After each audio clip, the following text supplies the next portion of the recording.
Now we can go. All right, I call this Public Safety Committee meeting to order. I'm gonna do a roll call. Mr. Buckholz on here, Mr. Peters. Here. Mr. Schleter. Yeah. Mr. Van Etten. Weaver. Let the record indicate we do have a quorum. Certification of compliance with open meetings law. I guess we're okay with that. Meeting agenda as presented. Is there any public comment? No hands up. Okay. Consider approval of the previous minutes. I'll move approval of the minutes. Okay. We have a motion by Mr. Peters to approve. I'll second that. All in favor, say aye. Aye. All opposed, motion carries. Circuit Court, judges report, we don't have no report. Courthouse remodel update. Mike? Really don't have much. Okay. They approved the last piece of the funding at the special county board meeting. I just found out this morning that the 8 million in bonding money, we're gonna be receiving that today. And contract has been signed, or the amendment has been signed with Myron, so they're contractors together. They want to start as soon as possible, but it's probably going to be May. So they're probably a month or two behind now already. So it's really all I know at this point. What do you have in that plane ticket in your pocket?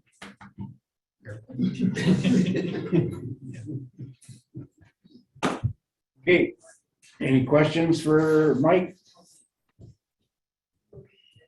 Okay, clerk of courts, Margie did make it in this morning with us, and I read your report. I have no questions. Anybody got any questions with Margie's report?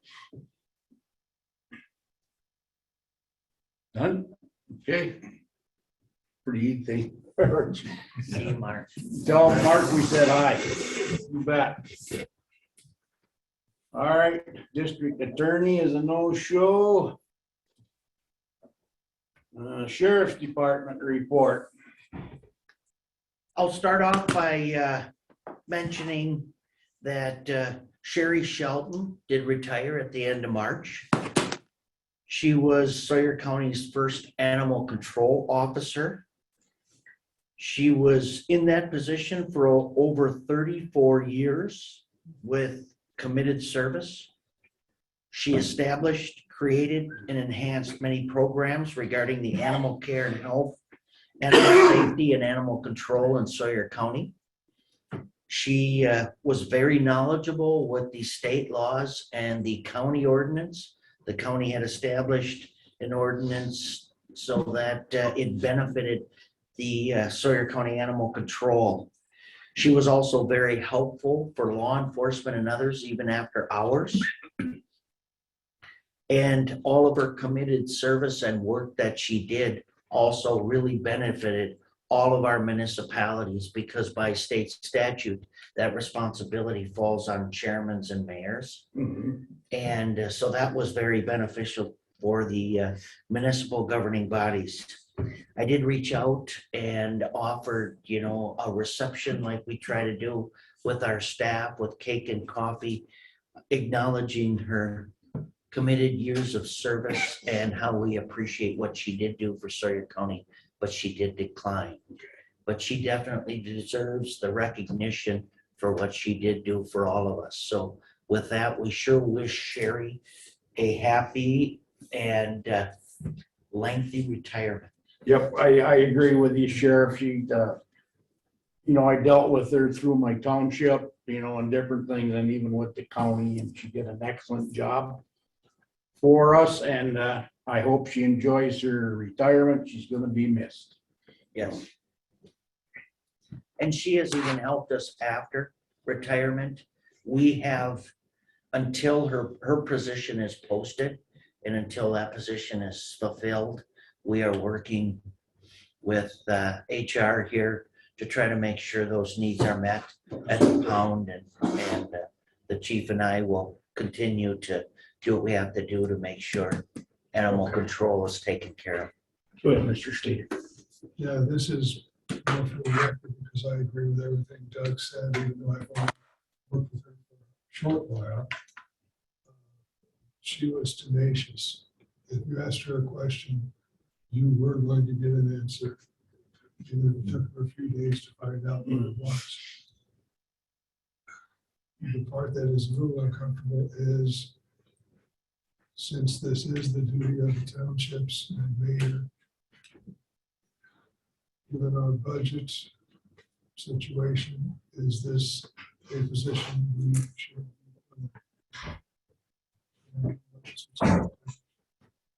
Or Yeah, it's a question that it's best asked rather than having the public say later, why didn't you talk about it? well,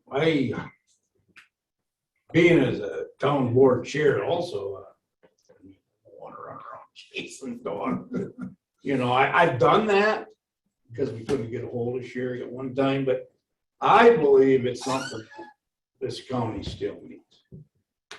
The other thing that the county did was with the dog licensing that covered, some of her, potentially a good share of the cost of her Yep.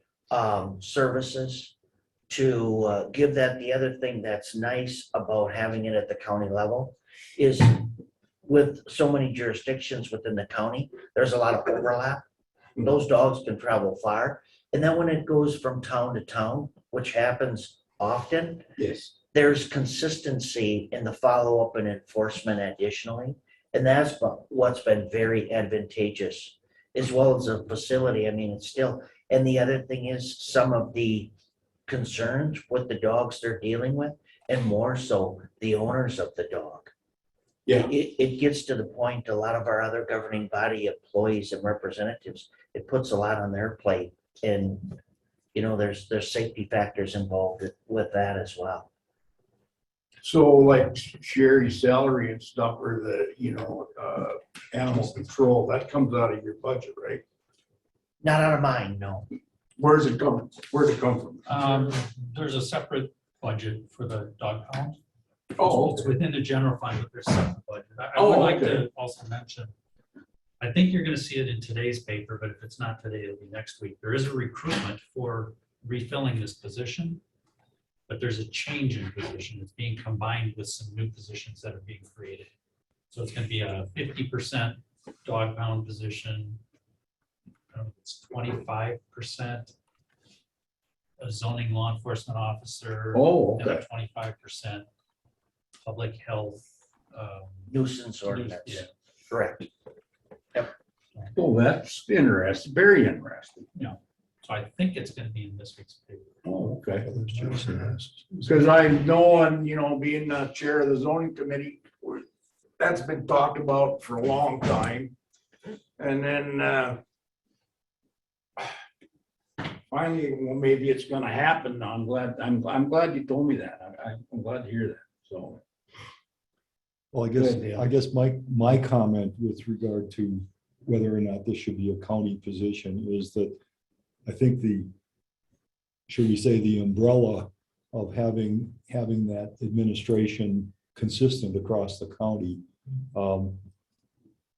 this would probably wind up, if it went strictly back to the townships, it would require 15 or 12 at least officers and I don't see that would make for consistency there. Right. The interactions, I think, with the townships are extremely important and they need to be consistent. I think it takes a load off of the sheriff's department too, doesn't it? Huge. Yeah. It's a huge relief, because with by state statute, all dog bites have to be investigated. We do get involved with that, but then she's able to assist us in the follow-up of licensing and the intricate details that's required by state statute. And I'll be honest with you, and the chief can expound further. you know, sometimes we all are appreciated more when we're gone than when we're there. And we're having a better understanding of some of the things she did. She was humble in a lot of ways and stepped up to the plate, took care of things, didn't say much. And we're having to fulfill those responsibilities. And a lot of that's noted today more. She's still very helpful with us, even That's good. upon her retirement. And that's the type of person she was, Yes. is. Yes. Yeah. So Mike, if, when this comes out in the paper, who, does it have to be approved by this committee or does it just get approved by the county board? Or is it no, neither one has to approve? I think we're filling already approved position that's within the budget. They changed the description a little Just, bit, okay, but the position has already been approved in the budget. It's not an additional body. additional, okay, sure. Is the cost going to be the same as the budget? I think it's close. I don't remember if it Because I've got matches up. 2 more people on health insurance. It's a part-time. It'd only be one person. It's only one person. Person in zoning. Well, it's all one position. Well, one position, they're gonna do They're gonna three do of, three different duties. one person. Thank you. Yes, Just for the record, Mr. Weaver joined at 9:22.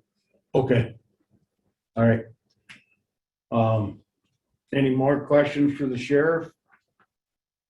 Otherwise, I'll turn it over to. All right, The chief. chief, you're up. Communication center report. We still have a vacancy in the dispatch center. We receive a lot of applications, but it seems those people, I don't know, really aren't interested, or it's really not a job they want to pursue. Several have come in and did shadows and decided that's something they didn't want to do. It's either the hours or the pay, whatever it is. So shortly, we're likely to be down another dispatcher. We had a resignation in the patrol division, and one of our dispatchers is patrol certified and is on an eligibility list to take that full-time patrol position. So we're looking maybe in the next week or two, we're going to be down another position in dispatch. So that's where we are with that. We're still waiting for a couple of the joint power agreements to be returned. The LCO Tribal Governing Board asked that we kind of change some of the verbiage in the agreement to not, or to include them as a tribe, not a municipality. So that agreement for the tribe was rewritten and sent back to them. Still waiting a return on that. The third dispatch station that we were able to get through the next gen 911 grant is operational with the exception of recording capabilities. We kind of overlooked that part of it. So we're looking into getting that station. So it's recorded, the telephone calls and the radio traffic are recorded. Total number of phone calls received in dispatch for the time period of the 22nd through the 29th of March is 3,884 compared to 3,168 last year. Our call for service are up a little bit from last year by about 20 calls. And our total calls for service year to date is 4,099. So that's the communication center report. So with you guys being that shorthanded on thing, how are you handling that? We have 2 part-timers that are working. They're not interested in full-time positions, so we've been covering with part-time. A lot of the open shifts are covered by full-timers Okay, At overtime. at overtime. at overtime. Yeah, there's no way to get around it. No. No. So, yeah, okay, thanks. Anybody have any questions for the chief deputy? Mr. Weaver? Oh, we're gonna go on. No, I don't have any questions. Thank you, though. All right, patrol report? Lieutenant Rapinski provided a report. I guess if there's any questions, I can try to answer them for you. He's currently enjoying some sunshine down south, so he'll be back next month. I would like to highlight though, the very last one, the city of Hayward will be hosting the 2022 North Tech Annual Law Enforcement Management Conference at the Flat Creek Eatery next week. Historically, this has been held at Barker's Island up in Superior, so they moved it down here to Hayward. So there will be a lot of law enforcement in town next week. We have to watch out, right? Okay, thanks for the information. Any questions? Okay, communications system specialist, is he on there? No? Okay. Jail report, Lieutenant Johnson? I have my report submitted there. As you can see, numbers are creeping back up. And part of that is, just due to the increased drug activity and increased arrest. You can also see though, looking at the average probation, pre-sentence and sentenced incarcerations, historically, those numbers are about a third each, but as you can see, the pre-sentence numbers are extremely high, and that's kind of a bottleneck in the court system. So obviously, here in the next year with the second courtroom, we're hoping that that's going to impact it in a positive way.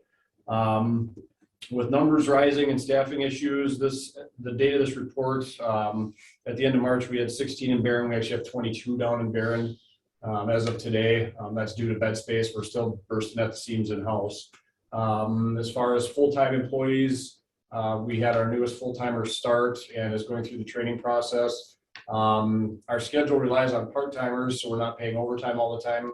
And trying to get part-time applicants in the door now is nearly impossible. The last couple, it was the training wage that turned them away, and then our current part-time wage, you can make that working at Quick Trip and not have to deal with the things that they do. So that's kind of where we're at with that. If there's any questions.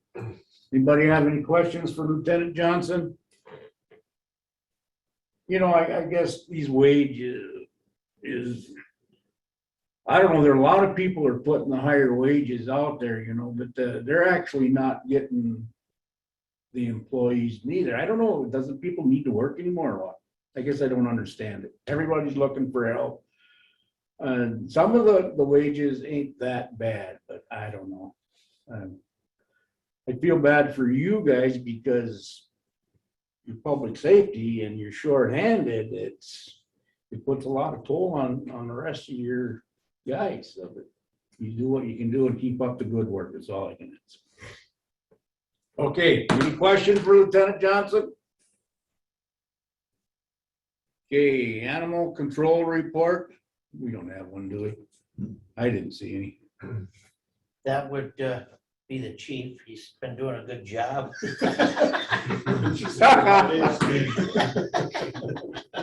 I might have to buy a pair of coveralls.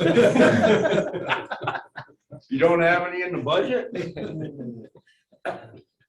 No, actually, the last dog I released, Sherry was there. There's a stray cat that hung around the pound and she's still feeding it with her intentions of maybe capturing the cat and taking it for herself. So she helped me through the last release, so. Okay. All right, thank you, Chief.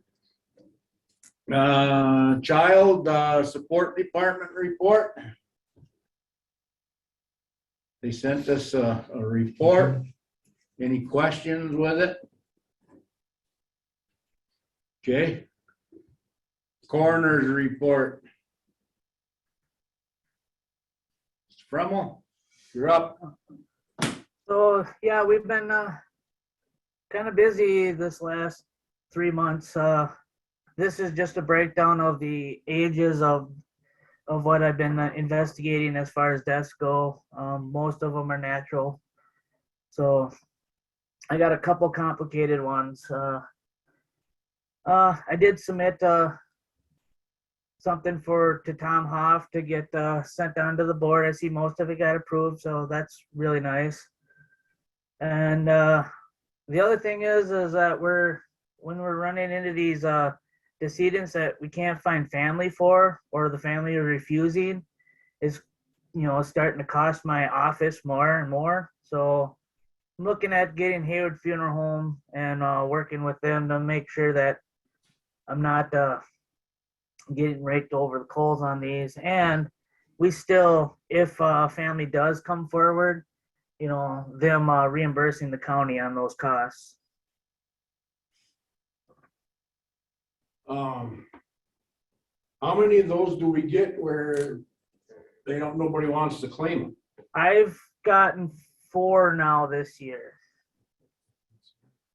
So, and it's kind of, a lot of counties, they kind of budget for that, and they do have that. We normally only have like 1 a year, but last year it was like 2, and then the year before that, the year before that was 1, but now I got 4, and most of it is we're finding family and they're just refusing to have anything to do with it. I have referred one of the cases to our legal counsel just in case, because there was there were a house that was owned and stuff. So to see if anything happened, I think they did put a lien on that.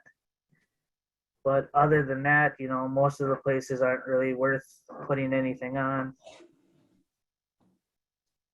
So these people that don't want to claim the body, and is it because they don't want to pay? Or No, I mean, yes and no. A lot of them are, a couple of them bid because of the situations and the circumstances, and they've been estranged from their families. I mean, we reach out, a lot of these are like third cousins or nephews that have never met these people, so, Okay. all of a sudden I say, hey, here's a $3,000 bill, not a lot of people are willing to step up for that. Right. Go ahead, Mr. Schleter. Is there a special rate? Obviously, there's no fancy casket, no fancy vaults, no flowers, no trimmings and all that stuff. What is the bare bones price? So I've been working with Mike at the Hayward Funeral Home, because that's the local crematory here, and it's like $900. He's giving me a really good deal. It's like $900 to $1,000. That's like the bare bones of it. But he'd like to have like an obvious contract with the county, and I've been working with that, and basically looking up other counties, what they kind of do, and taking what they have and making something that's both fair for his business and fair for us. So you keeping, besides yourself on this, you keep the administrator, Mike, involved in it, or whoever on these? I've been keeping, well, it was Tom Hoff at the time, and I've been letting him know, and then on my other, public safety, when I send them, I've been kind of mentioning them from time to time, but it's actually getting to the point where it's, I might have to either A, increase my budget for it, or B, just have some type of, we never actually had to have, it never really cost the county that much to begin with for years, but now that this is getting more and more, I might have to look into something a little more cost effective. Well, I would just want to say, Mr. Fremmel, you probably want to keep the county administrator aware of what's going on there, too. So you got 2 people looking at that? Yep, and I've talked to Tom, but now if it's whoever the new guy's gonna be, whoever they hire, I'll keep in touch with him. Okay, all right, thank you. You're welcome. Any more questions for Mr. Fremmel? No, You fine with it? I've Okay. got All it right. now. That's what I'm at. Mr. Weaver, you got any questions for the coroner? No, I do not. Okay. All right, number 13, emergency management ambulance report. Alrighty, good morning, everybody. So the biggest thing for EM, what I've been working with is Jump River. Of course, as all of you know, we had the nice ice storms here in March that took out a whole bunch of power lines for Jump River Electric. Been dealing with them. They want to try to claim some Wisconsin Disaster Fund money to pay for some of their expenses. As of yesterday, we were kind of looking at it, and it's going to be about $95,000 that they're going to try to get from Wisconsin, from the state for the grant program. So we're kind of in the beginning stages of submitting all that paperwork. The Wisconsin Department of Emergency Management knows about it, so we're gonna keep hitting that. Let's see here, working on updating the county emergency operations plan. That's normally an annual thing, kind of slowly going through it. Not real entertaining material by any means, so it's taking me a little while. The other thing that I've been working on was with Derek out at the airport. If anybody is on Public Works, you're gonna hear about that. The Sawyer County Airport has never had an emergency operational plan. So we're working at actually putting one in. We're going through some drafts. With that and going to the governor's conference, I did attend, one of the sessions was responding to airplane crashes. And just with some communications with him, of course, I don't know that much about aviation, so it's actually very interesting, very intriguing. And Derek is going to host for first responders, EMS, law enforcement, fire, dispatch, hopefully, do some tabletop stuff over at the airport on May 21st, which all of you are welcome to attend. I will remind and put out an email with that information. And some of the things that we're going to go over, just so you know, like fuel stations, fuel storage, water, what do they do for electricity when the electric goes out? But I won't steal his thunder, so I'm sure he'll talk about that at Public Works. And then one of the other things that I'm working on with Corey and dispatch, of course, all of you know that we have the Nixle emergency alert system. One of the things that we can do with that is what they call IPAWS, Integrated Public Alert and Warning System. That is done, FEMA has all the equipment for that. Nixle is a software that will help us alert through that. And what it is like if we have, like, for instance, a lost child or somebody that's lost, we can set up a perimeter and it will alert off cell phones, kind of like your silver alerts, your amber alerts. And if you're in that radius, so like Nixle, of course, you have to sign up for, you voluntarily have to sign up. With this FEMA program, what it does is it alerts any cell phone that drives or comes into those cellular areas that we create.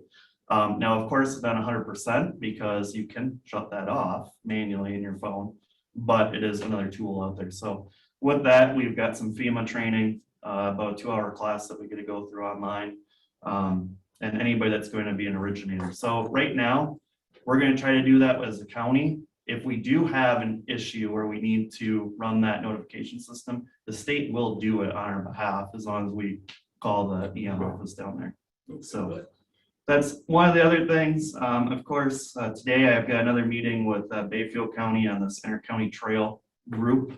And we are going to have another training session April 13th. It's going to be online. They're going to go out over like Sawyer County specific, like for instance, if dispatch center gets a notification on US and G codes, how do we, try to incorporate that? How do we figure that out? It's a little different than just dumping it in your GPS and trying to figure out how to get there.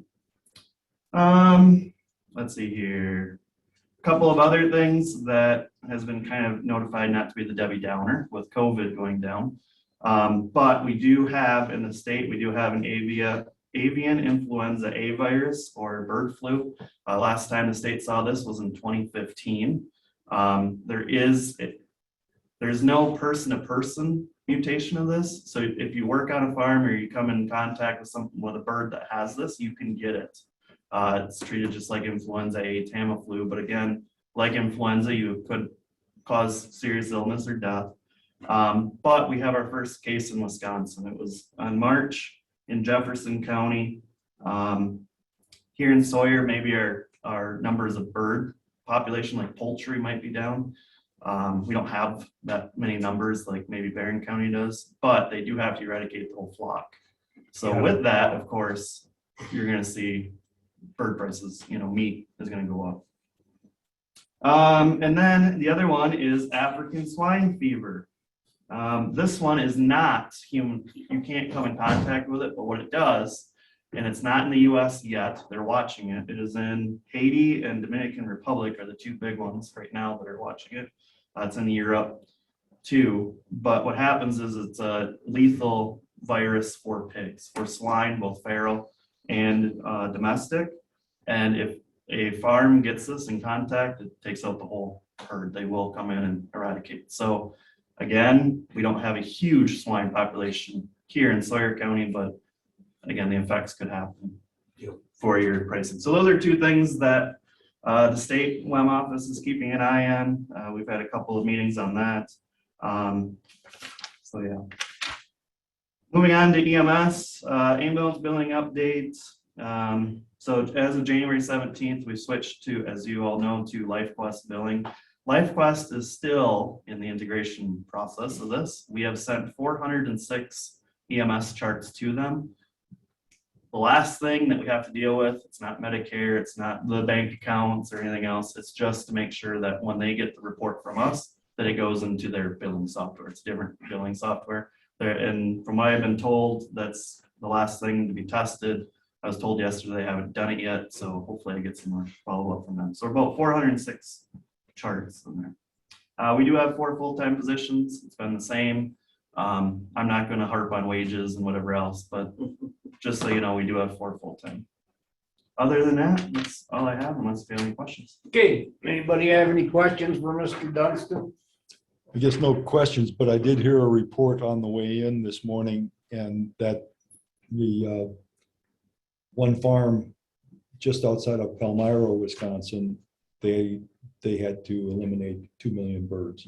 And I, if I can just add to Hormel, so of course is going to be the turkey store.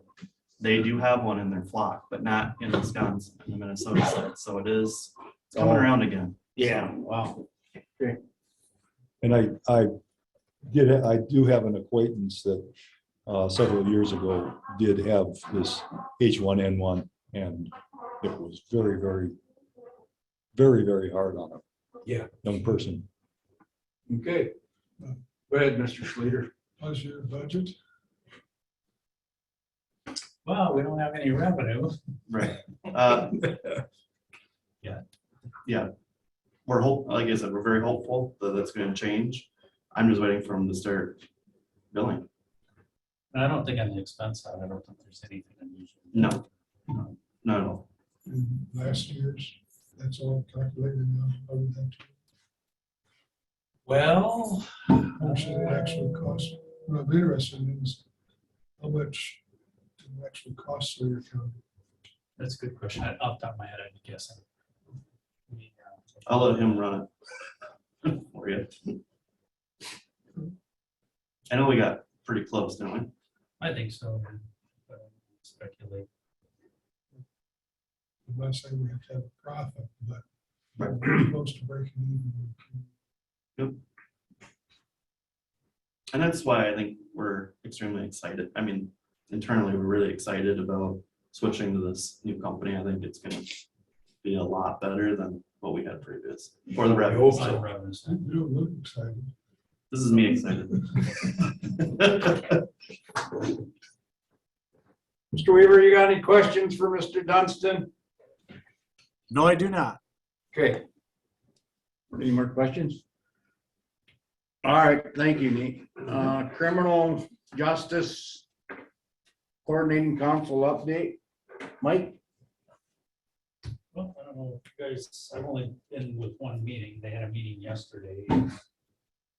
Everything's still moving forward. Justice Point, working with them has been great. We have a Justice Point employee working out of the jail office, I believe 25 hours a week, taking care of all the assessments and everything. We get the process down so they can view copies of the criminal histories to do their assessments, so they don't have to meet with the individual one-on-one. It expedites the process on their end. They're able to take more numbers in their caseload because of it. Yeah, there was a lot of key players not at the CJCC meeting yesterday, so I guess we pretty much went through the agenda and that was it. Okay. I don't know why people are not showing up for this stuff. I don't understand. No, anyway. Okay.